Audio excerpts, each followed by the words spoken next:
Okay, so for this week, we're going to look at South Asian immigrants and racialization. And it's the same pattern of how a South Asian or Indian race was created in the United States, just like the Chinese race was created, or the Japanese race was created, or the Korean race was created. And they would all be lumped together as the Asian race.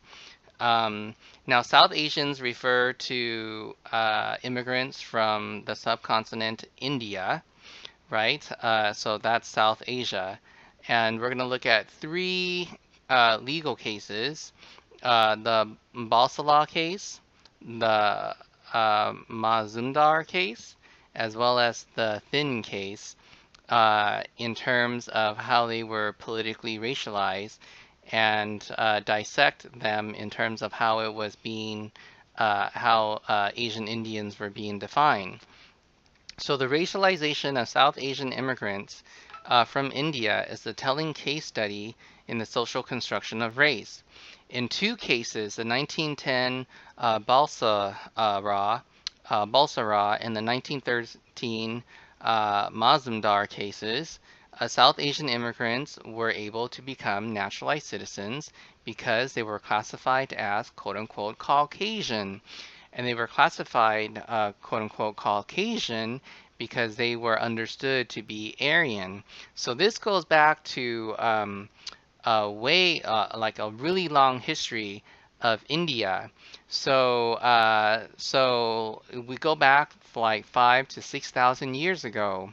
In northern India, a group of people known as the Aryans invaded. This is known as the theory of the Indo-Aryan invasion. This later developed the after the invasion in that area in northern India, it later developed into one of the great civilizations of world history, the Indus Valley Civilization. Therefore, modern day Indians can claim that they have quote unquote Aryan roots. Because of this, South Asians were considered Aryan.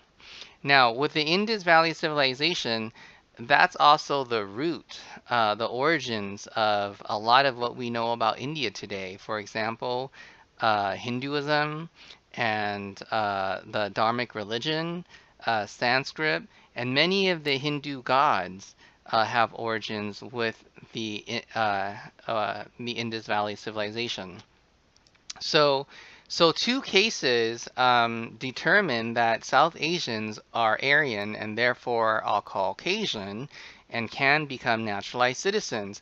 However, that changed with the Bigot-Sin-Thin case of 1923, because in that case, the U.S. Supreme Court ruled that although Thin is Aryan and therefore Caucasian, he does not fit into the common man's understanding of what white is, so therefore is not eligible under the 1790 naturalization law to become a naturalized citizen.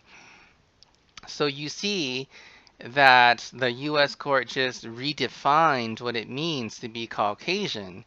And this case says that that redefinition is a common man's understanding. So if I were a common white man looking at an Indian, he would not look white to me, and so therefore he is not white. And that is what the court just said. So this reveals how the definition of race and racial classification change, as well as reveals that race and racial classification are human inventions, and therefore social historical construction. So as you read, pay attention to the political, economic, and social racialization of South Asians in the U.S. and the strategies that they employed to claim their right to be fully American.